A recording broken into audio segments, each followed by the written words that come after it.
I, 32, am married to a man I thought I knew.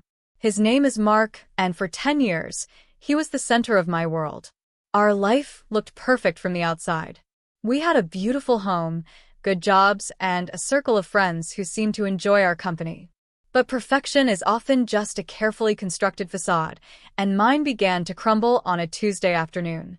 It started with a feeling, a cold dread that settled in my stomach whenever he smiled at me a little too brightly or held my hand a little too tightly. It was the kind of feeling that tells you something is wrong, even when everything looks right. The pressure points in our marriage were subtle, things you do not talk about at dinner parties. Most of our assets, our beautiful home, the comfortable lifestyle we enjoyed, were funded by an inheritance my grandparents left me. Mark came from a family with modest means, and while he worked hard, he always carried a chip on his shoulder about it. He called my inheritance our safety net, but I knew he saw it as a constant reminder of his own perceived inadequacy. His parents, Joan and Richard, never helped matters. They treated me with a polite, surface-level warmth, but I always felt like an outsider they had to tolerate because I was footing the bill for their son's ambitions. Joan, in particular, had a way of making backhanded comments that were just sweet enough to be deniable. "It must be so nice not to have to worry about money, dear," she would say, her smile never quite reaching her eyes. His distance had grown over the past year. He started working late more often, his phone was always face down on the nightstand, and he would jump whenever I walked into the room while he was texting. He had a new work friend named Chloe. He mentioned her casually at first.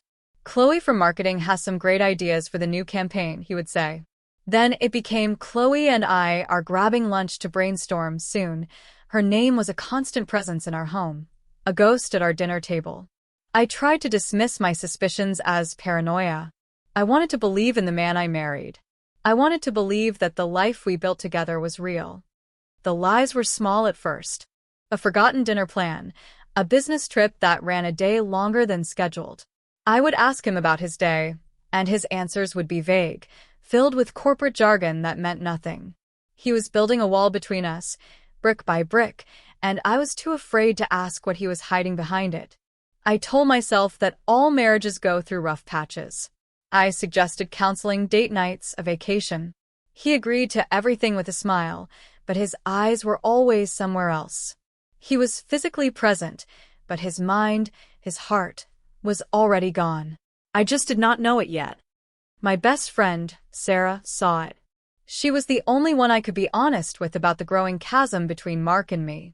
We had been friends since college, and she had a way of cutting through the noise. "He's hiding something, Laura," she said to me over coffee one afternoon. "Men like Mark, who have everything handed to them, they get bored. They need drama to feel important." I defended him, of course. I made excuses. "He's just stressed with work," I said, the words tasting like ash in my mouth. But Sarah just looked at me with sad, knowing eyes. "I hope you're right," she said. "But be careful." The final piece of the puzzle clicked into place because of a simple mistake on his part. He had told me he was going to a conference in another city for 3 days. He packed his bag, kissed me goodbye at the door, and I watched him drive away, a familiar ache in my chest. That evening, I was paying some bills online, and I noticed a charge on our joint credit card. It was from a fancy restaurant downtown, a place we went for special occasions. The charge was from that very afternoon. It was a small thing, a detail he probably thought I would overlook. But it was the first crack in the dam of my denial. He was not in another city. He was here. And he was lying to me. I did not confront him immediately. A cold, quiet resolve settled over me. I needed to know the truth, the whole truth, no matter how much it hurt. I opened the location tracking app on my phone, an app we had installed years ago for safety when we went hiking. I had not looked at it in years. I felt a pang of guilt, like I was betraying his trust, but that feeling was quickly replaced by a desperate need for certainty. I tapped his icon, and my breath caught in my throat. His phone was located at a boutique hotel on the other side of town, a place known for its romantic getaway packages. I knew I had to go there. I could have called him, screamed at him over the phone, but I needed to see it with my own eyes. I needed the final, Undeniable proof to shatter the last of my hopes. I got in my car and drove, my hands shaking on the steering wheel. The city lights blurred through my tears. I did not know what I would do when I got there. I did not have a plan. I was running on pure, raw instinct. I parked a block away and walked towards the hotel, my heart pounding in my ears. The hotel had a well-known restaurant on the ground floor with large windows facing the street. And that is where I saw them. They were sitting at a secluded table in the corner, a bottle of champagne between them. Mark and Chloe. She was laughing, her head thrown back, her hand resting on his arm. He was looking at her with an expression I had not seen on his face in years. It was a look of pure adoration, a look he used to give me. The pain was so sharp, so intense, it felt like a physical blow. I wanted to run, to hide, to pretend I had never seen this. But my feet were rooted to the spot. I could not look away. Then, I saw him reach into his jacket pocket. He pulled out a small, velvet box. My blood ran cold. He slid it across the table toward her. He was saying something, his lips moving, but I could not hear the words through the thick glass. I watched as he got down on one knee. He was proposing. He was proposing to his mistress while he was still married to me. A wave of nausea washed over me. This was not just an affair. This was a betrayal on a scale I could never have imagined. Chloe's hands flew to her mouth, her eyes wide with what looked like shock and delight.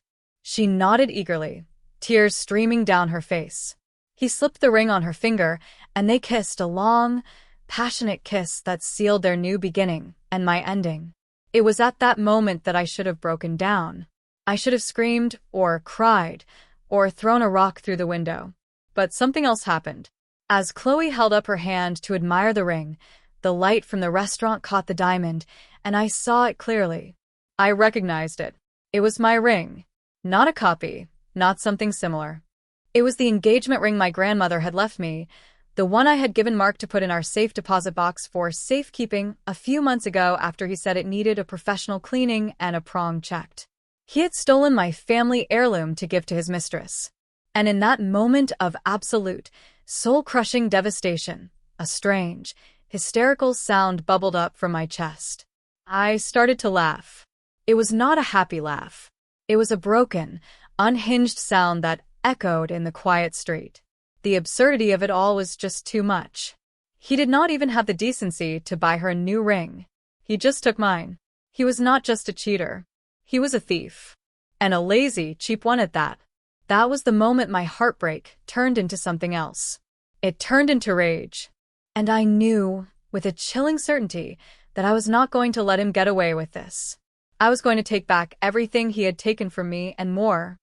I walked away from the window, the sound of my own laughter still ringing in my ears. I did not go home. I could not bear the thought of being in that house, surrounded by the ghosts of our life together. I drove to Sarah's apartment, my mind a whirlwind of shock and fury. When she opened the door and saw my face, she did not even ask what was wrong. She just pulled me into a hug and let me cry. I told her everything. The lies, the restaurant charge, the hotel, the proposal. When I got to the part about the ring, her jaw dropped. He did not, she whispered, her voice filled with disbelief. Oh, Laura. He really did.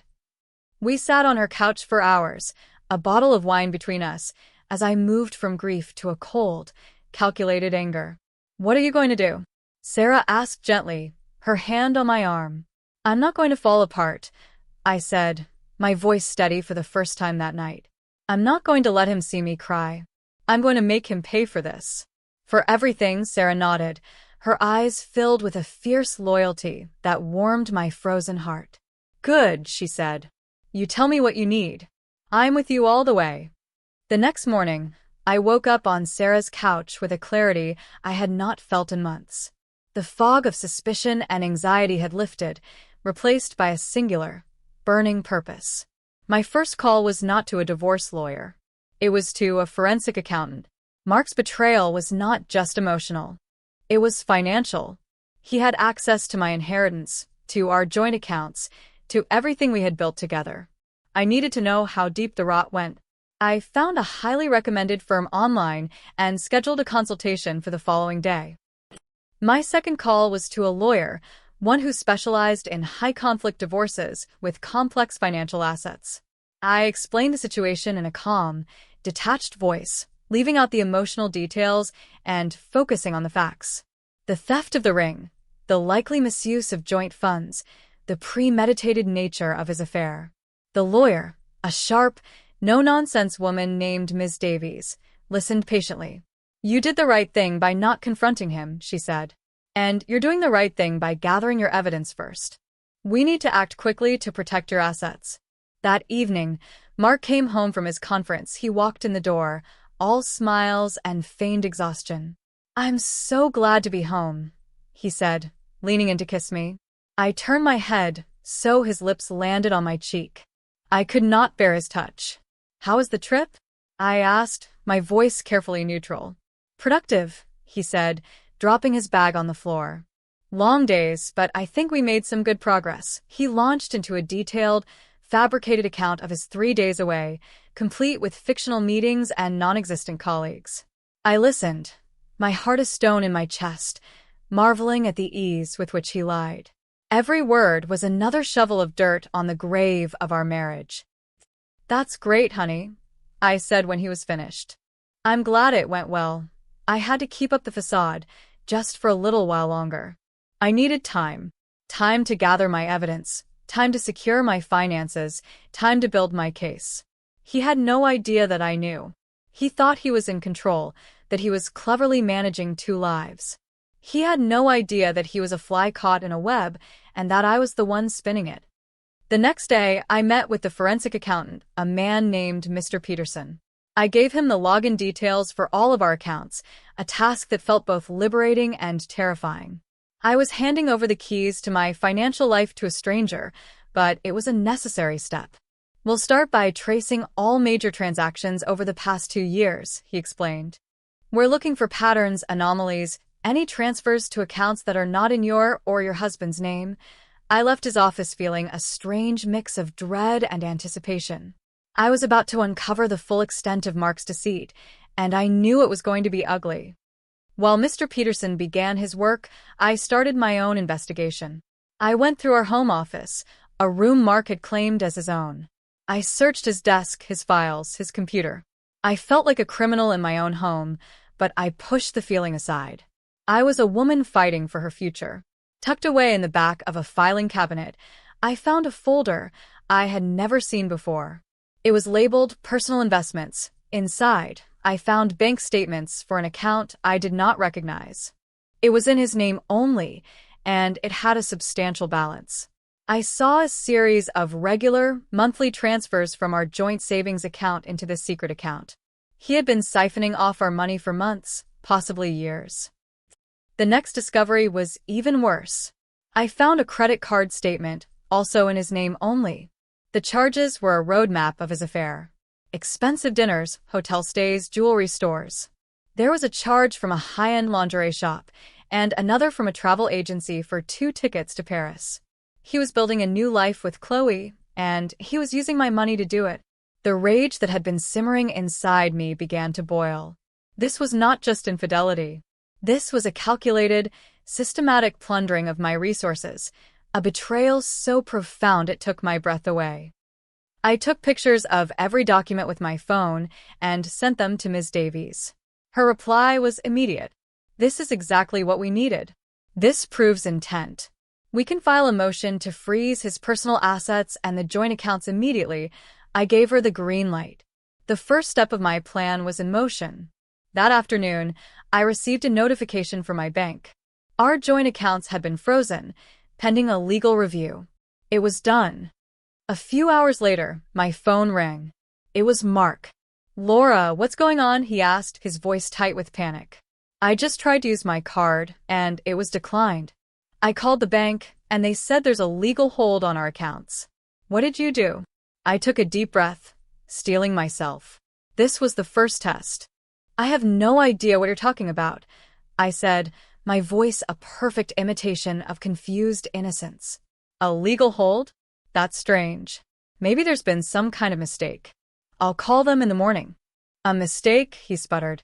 Laura, this is serious. I have bills to pay. I need access to that money. His panic was music to my ears. For the first time in a long time, I felt a flicker of power. Calm down, Mark, I said soothingly. I'm sure it's just a clerical error. We'll sort it out. I could hear the frustration in his breathing. He was so used to being in control, so used to me being passive and accommodating. This was a new experience for him. He did not know how to handle it. Fine, he snapped. But you need to fix this. Now he hung up, leaving me in a quiet, strangely triumphant silence. He had no idea what was coming.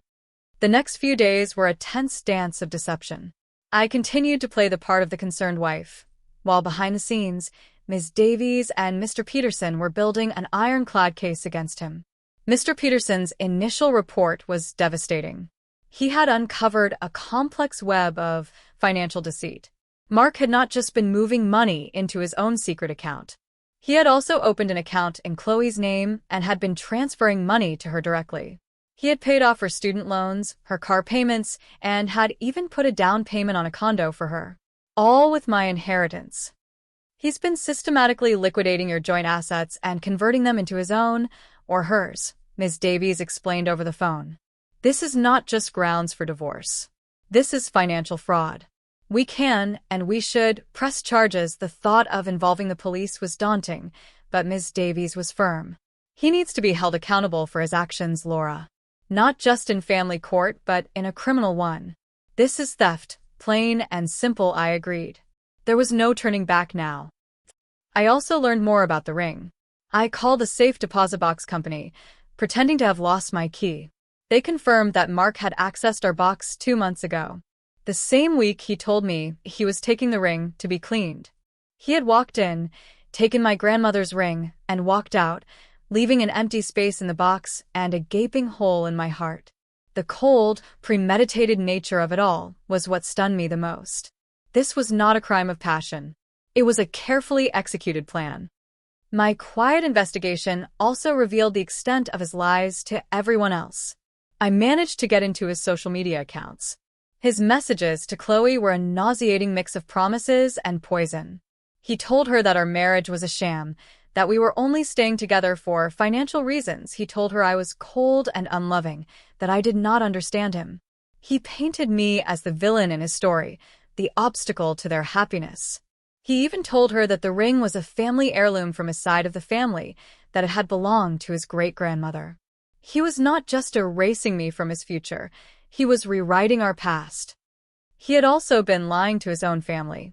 In his messages to his mother, Joan, he complained about my frivolous spending and my lack of appreciation for his hard work. He was setting the stage, creating a narrative where he was the victim, the long-suffering husband, and I was the ungrateful, wealthy wife. Joan, of course, lapped it up. Her replies were full of sympathy for her poor boy and thinly veiled contempt for me. You deserve to be happy, sweetheart, she wrote. Don't let her hold you back. I saw then that she was not just an enabler. She was an active participant in his deception. The pieces were all falling into place. His plan was clear. He was going to drain our accounts, secure a new life with Chloe, and then leave me with the wreckage, painting me as the villain to absolve himself of any guilt. He had underestimated me. He saw me as a quiet, compliant source of funding for his life. He never imagined that I would fight back. With the evidence piling up, Ms. Davies advised me on the next step. We need to serve him with the divorce papers, she said. But we should choose the time and place carefully. We want maximum impact. An idea began to form in my mind, a plan for a confrontation that would not just end our marriage, but would also expose him for the liar and thief he was in front of the people whose opinions he valued most. His family. His parents were hosting their annual family dinner that weekend. It was a big affair, a tradition that Mark took very seriously. It was his chance to play the role of the successful, doting son and husband. It was the perfect stage. I have an idea, I told Ms. Davies, and I laid out my plan. She was quiet for a moment when I finished. Then she said, It's bold, but it might just work. As long as you're prepared for the fallout. Oh, I was prepared. I was more than prepared. I was looking forward to it. The day of the dinner, I felt a strange sense of calm. The anxiety and fear had been replaced by a cold, hard resolve. I dressed carefully, choosing an outfit that was elegant and understated. I wanted to look like the woman he had married, not the woman he had broken. When Mark came home to get ready, he was still agitated about the frozen accounts. "Did you call the bank?" he demanded, loosening his tie. "I did," I said calmly. "They said it's a security review. Something about unusual activity. It should be cleared up in a few days." He seemed to accept this, though he was still sullen. He was too arrogant to imagine that the unusual activity was his own. As we drove to his parents' house, he was unusually quiet. I think some part of him sensed that something was wrong, but he could not put his finger on it. He probably thought I was just upset about the money. He had no idea that the ground was about to open up beneath his feet. When we arrived, the house was already full of his relatives. Aunts, uncles, cousins. All of them smiling and laughing, completely oblivious to the drama that was about to unfold. Joan greeted us at the door, pulling Mark into a tight hug and giving me a perfunctory air kiss. "So good to see you both," she said, her eyes lingering on Mark with a look of maternal pride. We mingled for a while, making small talk. I felt like an actor in a play, delivering my lines with a smile while my heart hammered against my ribs. Mark was in his element, holding court, telling stories, soaking up the attention. He was the golden boy, the center of his family's universe. I watched him, and I felt nothing but a profound, empty pity. His entire identity was built on a foundation of lies, and I was about to pull it all down. Just as Joan was calling everyone to the dinner table, the doorbell rang. Mark looked confused. "Are we expecting someone else?" he asked his mother. "I don't think so," Joan said, frowning. She went to open the door, and my heart skipped a beat. Standing on the doorstep was a young woman, looking nervous but excited. It was Chloe. She was holding a small gift bag. My plan was working perfectly. Mark's face went pale. He shot a panicked look in my direction, but I just smiled serenely. "Who is this, dear?" Joan asked, looking from Chloe to Mark. Before Mark could stammer out a reply, I stepped forward. "This must be Chloe," I said, my voice bright and welcoming. "Mark's colleague. He talks about you all the time." "It's so lovely to finally meet you." I extended my hand, and Chloe, looking relieved, shook it. "It's so nice to meet you too," she said, her eyes darting to Mark. "What is she doing here?" Mark hissed at me under his breath as Joan, ever the gracious hostess, invited Chloe inside. "I thought it would be nice for you to introduce her to the family," I whispered back, my smile never wavering. "You two seem so close." His eyes narrowed, a flicker of suspicion in their depths. But he was trapped. He could not make a scene without revealing everything. He was forced to play along. He introduced Chloe to his bewildered family as a work friend who was in the neighborhood. The explanation was flimsy, but everyone was too polite to question it.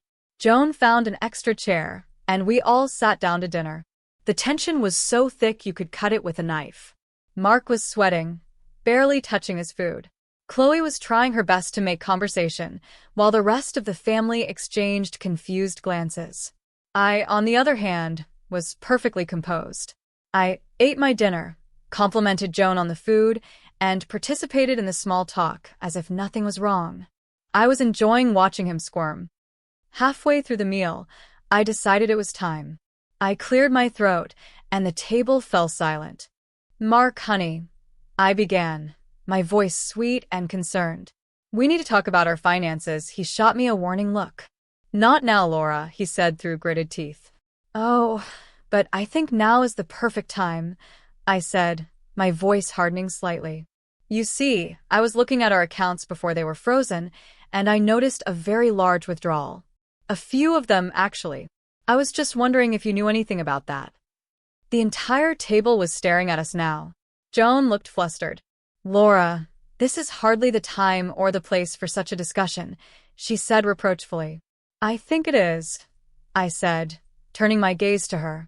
Because I think you all deserve to know the kind of man your son really is. Mark's face was ashen.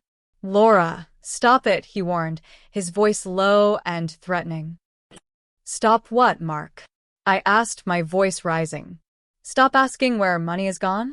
Should I stop asking about the secret bank account you've been funneling our savings into? Or should I stop asking about the condo you put a down payment on? The one for your mistress? A collective gasp went around the table. All eyes turned to Chloe, who looked like she was about to faint. That's a lie, Mark shouted, slamming his fist on the table. She's lying. She's hysterical. Am I? I said, my voice dropping to a deadly calm. Then perhaps you can explain these. I pulled a stack of papers from my purse and threw them on the table. Bank statements, credit card bills, the deed to the condo, all with his name and Chloe's on them. I have a forensic accountant who can explain them in great detail if you'd like. Mark stared at the papers, his mouth opening and closing like a fish. His father, Richard, who had been silent until now, picked up one of the statements. His face grew grim as he read it. Mark, he said, his voice heavy with disappointment. What is this? But Mark was not looking at his father. He was looking at me, his eyes filled with a venomous hatred. You did this, he spat. You planned this. I did, I said, meeting his gaze without flinching. You left me no choice. You weren't just cheating on me, Mark. You were robbing me. You were trying to destroy my life so you could start a new 1 inch. I turned to Chloe, whose face was streaked with tears. And you, I said, my voice softening slightly. He's been lying to you too. He told you our marriage was over, didn't he? He told you I was a cold, unfeeling monster. Chloe could only nod, sobbing quietly. But the lies don't stop there, do they, Mark? I continued, turning my attention back to him. There's one more thing. I paused, letting the silence hang in the air. The proposal. I saw it. It was very romantic. Getting down on one knee at that fancy hotel, Mark looked like he had been struck by lightning. His mother gasped, her hand flying to her chest. But the best part, I said, a small, cold smile playing on my lips. The part that I will never forget was the ring. I looked directly at Chloe. May I see it? I asked gently. Numbly, she held out her trembling hand. The diamond sparkled under the dining room lights. It's beautiful, isn't it? I said to the silent table. Mark told me he was taking it to be cleaned. My grandmother's ring. The one she left to me. The silence in the room was absolute. Joan stared at the ring on Chloe's finger, then at her son, her face a mask of horror and disbelief. Richard just shook his head slowly, his disappointment palpable. Mark's entire world, the carefully constructed image of the perfect son, the successful man, had been obliterated in the space of 5 minutes. He had nothing left to say. No more lies, no more excuses. He was exposed, utterly and completely. I stood up, my legs feeling surprisingly steady. I placed a set of documents on the table in front of Mark. Those are the divorce papers, I said, my voice clear and strong. My lawyer will be in touch about the criminal charges for fraud and theft. As for the ring, I looked at Chloe. You can keep it. Consider it a parting gift, a reminder of the kind of man you've attached yourself to. I turned and walked out of the dining room, leaving behind the wreckage of my old life. I did not look back. As I closed the front door behind me, I heard the first shouts of what was sure to be a long and ugly family argument. But it was not my problem anymore. I was free. The drive back to Sarah's apartment was surreal. The adrenaline that had been coursing through my veins began to fade, replaced by a profound sense of exhaustion and relief. It was over. The confrontation I had been planning and dreading for weeks was finally done. I had faced my demons and I had won. When I walked into Sarah's apartment, she was pacing nervously. How did it go? She asked, rushing towards me. It went exactly as planned, I said, a real smile touching my lips for the first time in what felt like an eternity. I recounted the entire evening, from Chloe's surprise arrival to the final, devastating reveal of the ring. Sarah listened, her eyes wide. When I finished, she let out a low whistle. Wow, she said. Just, wow. You are my hero. That night, I slept more soundly than I had in years. The next morning, the fallout began. My phone started ringing at dawn. The first call was from Joan. I let it go to voicemail. She called again, And again. finally, I answered, putting the phone on speaker so Sarah could hear. Laura, I don't know what to say, Joan began, her voice thick with emotion. I am so sorry. I had no idea. We had no idea. You had no idea because you didn't want to see, I said, my voice cold and devoid of sympathy. You were so busy worshiping your perfect son that you never bothered to look at how he was treating me. You heard his complaints about me and you encouraged him. There was a choked sob on the other end of the line. That's not true, she insisted weakly. I always liked you, Laura. No, Joan. I corrected her. You liked my money. You liked the lifestyle it afforded your son. But you never liked me. You saw me as a means to an end. So please, save your apologies. They mean nothing to me. I could hear her sputtering, trying to form a defense, but I cut her off. Mark is your problem now. You can deal with him, and his new fiancé, and the mess he's made of his life. But you will not call me again. I hung up the phone, a sense of finality washing over me. I had cut the last tie to that toxic family. The next call was from Mark's father, Richard. His tone was different. He was not calling to apologize or make excuses. He was calling to tell me he was disappointed in his son. I'm ashamed of him, Laura, he said, his voice heavy. What he did to you is unforgivable. I just wanted you to know that. And I want you to know that we will not be helping him. He made his bed, and now he has to lie in it. It was a small comfort, but it was something. It was an acknowledgement of my pain from someone in his family, and I was grateful for it. Mark himself did not call. He sent a single, pathetic text message. You've ruined my life. I stared at the message for a long moment, then I typed my reply. No, Mark. You ruined your life. I just turned on the lights so everyone could see it. I blocked his number immediately after. I did not want to hear from him ever again. The legal proceedings were swift and brutal. With the mountain of evidence I had, Mark had no choice but to settle. Ms. Davies was a shark. She negotiated a settlement that returned every single cent he had stolen from me, plus damages. He was forced to sell the condo he had bought for Chloe to pay for his legal fees and the settlement. The criminal charges for fraud and theft were pursued, and he ended up with a felony conviction, a hefty fine, and a long period of probation. His career was ruined. His reputation was in tatters. I learned through the grapevine what happened to him and Chloe.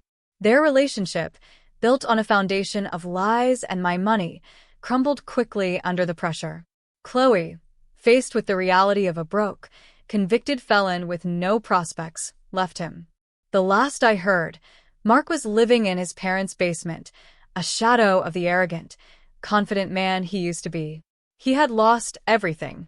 His wife, his mistress, his career, his home, his money, and the respect of his family. It was a fitting end for a man who thought he could have it all without earning any of it. As for me, I sold the house we had shared. It held too many bad memories. I bought a smaller place for myself, a cozy apartment in a part of the city I had always loved. I focused on my work, on my friendships, on rediscovering the person I was before I became Mark's wife. It was a slow process, but with each passing day, I felt stronger, more confident, more myself. Sarah was my rock through it all, reminding me of my own strength and resilience. One afternoon, about a year after the divorce was finalized, I was cleaning out some old boxes and I came across a small velvet box. It was the box that had held my grandmother's ring. I opened it and it was empty. For a moment, a pang of sadness hit me. The ring was gone forever, a casualty of Mark's greed and betrayal. But then, I thought about Chloe's face when she realized the ring was not a symbol of love, but a stolen artifact. I thought about the hollow victory she must have felt, wearing a ring that belonged to another woman, a ring that represented a lie. And I realized that I did not need the ring anymore. My grandmother's love was not contained in a piece of jewelry. It was in my memories, in my heart. The ring had become a symbol of Mark's deceit, and I was glad to be free of it. I had my life back. I had my self-respect. I had my future. And that was worth more than all the diamonds in the world. I closed the empty box and put it away. I had survived the storm, and I had come out the other side, not broken but stronger. Mark had tried to write me out of his story, to cast me as the villain. But in the end, I was the one who got to write the final chapter. And it was a chapter of my own making, a story of survival, of justice, and of a quiet, satisfying peace. He wanted a new life built on the foundations of my past. Now he has nothing but the ruins he made himself. And I finally have peace. The months that followed were a period of rediscovery. I had spent so much of my adult life tethered to Mark, my identity intertwined with his, that I had to learn how to be just Laura again. It was daunting at first. The quiet in my new apartment felt vast and empty. But slowly, I started to fill it with things that were mine alone. I bought art that I loved, not pieces that we had to agree on. I cooked meals that I craved, without having to consider his preferences. I reconnected with old friends, people Mark had subtly pushed out of our lives because he found them intimidating or uninteresting. One of those friends was a man named Ben, whom I had known in college. We ran into each other at a bookstore, and the connection was immediate and easy. He was a kind, gentle man with a quick wit and a warm smile. He was a high school history teacher, passionate about his work and his students. He was everything Mark was not. He was genuine. We started seeing each other, taking things slow. He knew I had been through a difficult divorce, and he never pushed. He was patient and understanding, and for the first time in a very long time, I felt safe with someone. My relationship with my own family also deepened. They had always been wary of Mark, though they were too polite to say so directly. After the divorce, my mother confessed her misgivings. "We never trusted him, honey," she said. "He was always too smooth, too charming. We just wanted you to be happy, so we kept our mouths shut." I regret that now. Her honesty was a balm on my wounded soul. It was comforting to know that their instincts had been right all along. The legal battle with Mark, while successful, had been draining. But Ms. Davies had been a formidable ally. After the main divorce settlement, there were still loose ends to tie up. Mark, in his desperation, tried to fight every little thing. He tried to claim that some of my inheritance, which was legally protected as my separate property, had become marital property because it was in a joint account. Ms. Davies shut that down immediately. "The paper trail is clear, Mr. Anderson," she told his lawyer. "Your client systematically defrauded my client. Any commingling of funds was part of his fraudulent scheme. If you want to push this, we can introduce this evidence in a civil suit that will make the divorce settlement look like pocket change." They backed down quickly. The criminal case was another ordeal. I had to give a victim impact statement. Standing in that courtroom, looking at Mark sitting at the defendant's table, was one of the hardest things I have ever had to do. He looked small and defeated, a far cry from the confident man who had charmed me a decade ago. He refused to look at me. I spoke my truth, my voice shaking at first, but growing stronger with each word. I spoke of the emotional betrayal, but I focused on the financial and psychological manipulation. I talked about how he had isolated me, how he had made me doubt my own perceptions, how he had systematically stolen from me while pretending to love me. When I was done, there was a heavy silence in the courtroom. I felt a sense of release, as if a great weight had been lifted from my shoulders. The conviction brought a sense of closure, but it did not bring me joy. Seeing him so thoroughly defeated was a somber experience. I had loved him once, and a part of me mourned the man I thought he was, the life I thought we would have. But that grief was tempered by the stark reality of what he had done. He was not a good man who had made a mistake. He was a predator who had targeted me for my resources and had been prepared to leave me with nothing. My pity for him was limited. One day, several months after the sentencing, I received a letter. It was from Chloe. I almost threw it away, but my curiosity got the better of me. I opened it, my hands trembling slightly. It was a long, rambling letter, full of apologies and self-pity.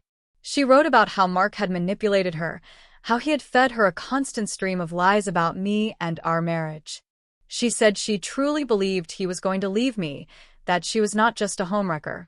She also wrote about the ring. I was so blinded by what I thought was love that I never questioned it, she wrote. When you said it was your grandmother's, my whole world fell apart. I realized then that I was just a part of his game, a pawn he was using against you. She told me that she had left the ring with Mark's parents, telling them to return it to me. She ended the letter by saying she was moving away to start over, and that she hoped one day I could forgive her. I folded the letter and put it in a drawer. I did not know if I could forgive her. She had been a willing participant in my husband's affair. She had chosen to believe his lies because it suited her. But I also saw that she was another one of his victims, albeit a more complicit one. I decided not to reply. Her journey was her own. I needed to focus on mine. A few weeks later, a small package arrived by courier. It was from Richard, Mark's father. Inside was the velvet box, and inside the box was my grandmother's ring. There was a short, handwritten note. Laura, this belongs to you. I am sorry for the part my family played in your pain. I wish you nothing but happiness in the future. Sincerely, Richard. I took the ring out of the box and slipped it on my finger. It felt strange, foreign. It was no longer a symbol of my marriage to Mark, or of my grandmother's love. It was now a symbol of my survival. A reminder of the betrayal I had endured and overcome.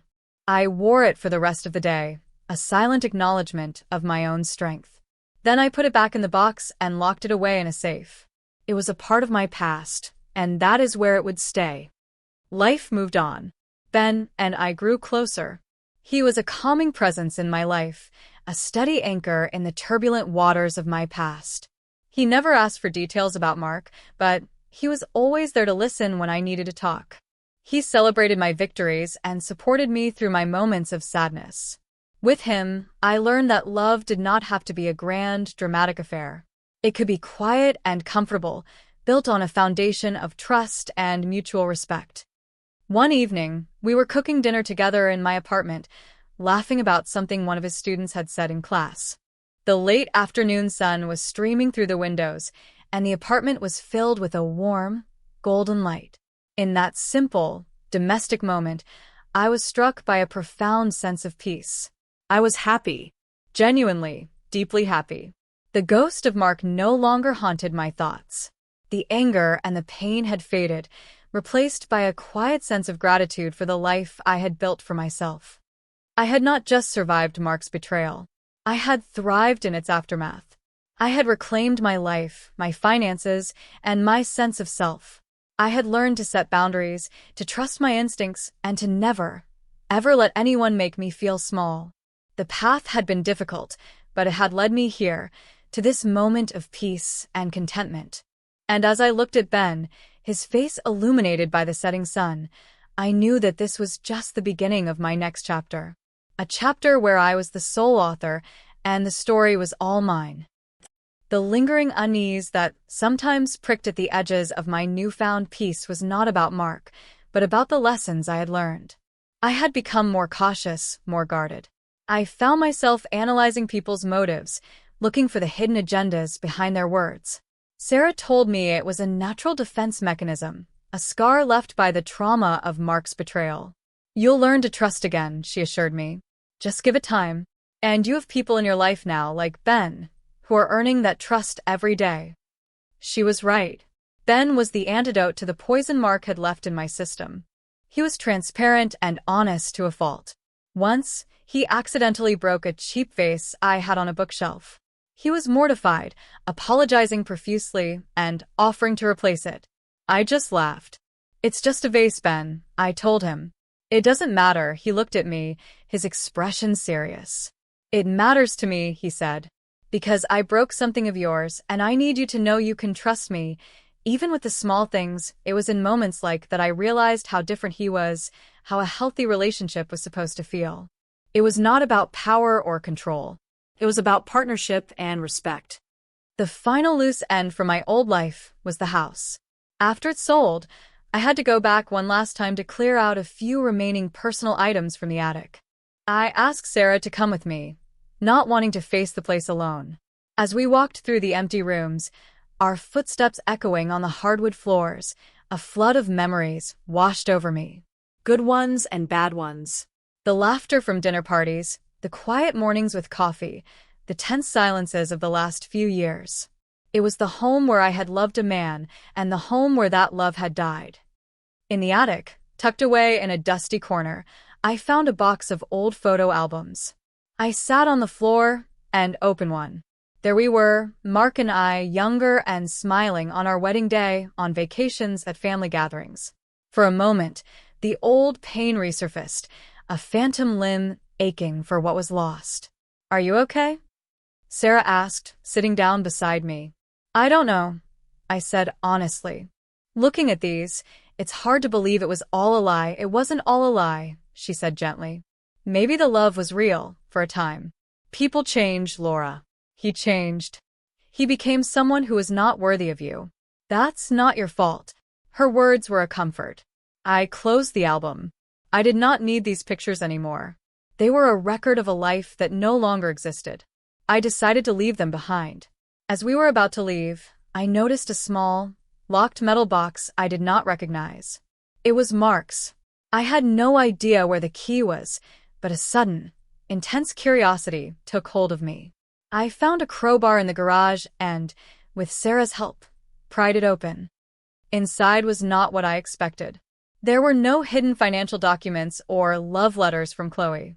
Instead, there were journals. Dozens of them, dating back to before we were even married. I opened one at random. It was filled with Mark's handwriting, tight and cramped. It was a litany of his insecurities, his resentments, his jealousy. He wrote about feeling overshadowed by my family's wealth, about his constant need to prove himself, about his deep-seated fear of being seen as a failure.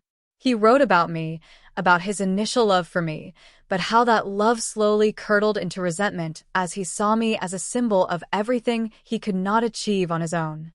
Reading those pages, I finally understood the full picture. His affair, his theft, it was not just about greed or lust. It was about power. He needed to feel in control, to be the one pulling the strings. By secretly building a new life and trying to destroy mine, he was attempting to rewrite the narrative of his own life, to cast himself as the self-made man who had escaped the clutches of his wealthy wife. It was a pathetic, twisted fantasy, but it was his. I saw him not as a monster, but as a deeply broken and insecure man. It did not excuse what he did, not for a second, but it explained it. It gave me the final piece of the puzzle. I left the journals in the box. They were his story, not mine. I walked out of that house for the last time and did not look back. The past was finally where it belonged. Behind me, I had a future to build, a life to live, and I was going to do it on my own terms, with my head held high. The scars would always be there, a reminder of the battle I had fought and won. But they were just scars, not open wounds. And they were a testament to my own strength, my own resilience, my own capacity to heal and to love again. The best revenge, I realized, was not the destruction of his life, but the beautiful, peaceful construction of my own. And that was a project I was finally, truly ready to begin. My journey of healing was not a straight line. There were days when a wave of anger or sadness would wash over me unexpectedly. A song on the radio, a familiar scent, a glimpse of a couple who looked like we used to. In those moments, I would let myself feel the emotion, acknowledge it, and then let it go. I learned that healing was not about erasing the past, but about integrating it into my story in a way that no longer caused me pain. Ben was instrumental in this process. He taught me the power of simple, consistent kindness. He never tried to fix me or my past. He just accepted me, all of me, the strong parts and the broken parts. One night, I had a nightmare about the confrontation at the dinner party. I woke up, my heart racing, my body slick with a cold sweat. Ben woke up with me, holding me until the shaking stopped. "It's okay," he whispered. "You're safe. He can't hurt you anymore," and in the quiet darkness of my bedroom, I believed him. As our relationship deepened, I knew I had to tell him the whole story. I owed him that honesty. We sat on my balcony one evening, a gentle breeze rustling the leaves of the trees. I told him everything, from the first suspicions to the final courtroom drama. I did not spare any details, including the ugly parts about my own rage and my desire for revenge. When I was finished, I held my breath, waiting for his judgment. He was silent for a long time, just looking out at the city lights. Then he turned to me, his eyes full of a profound empathy. "Thank you for telling me," he said softly. "I can't imagine how difficult that must have been. And for what it's worth, I don't think what you did was about revenge. I think it was about justice. You took back your power. You should be proud of that." His words were a gift, releasing a final, lingering shred of guilt I had been carrying. He did not see me as vengeful or broken. He saw me as strong. Life began to take on a new, comfortable rhythm. My work was fulfilling, my friendships were strong, and my love for Ben grew with each passing day. The drama of my past life with Mark felt like a story about someone else, a movie I had watched a long time ago. The quiet peace I had craved was now my reality. About 2 years after the divorce, I was having lunch with Sarah when she suddenly gasped, staring at her phone. "You are not going to believe this," she said, her eyes wide. She handed me her phone.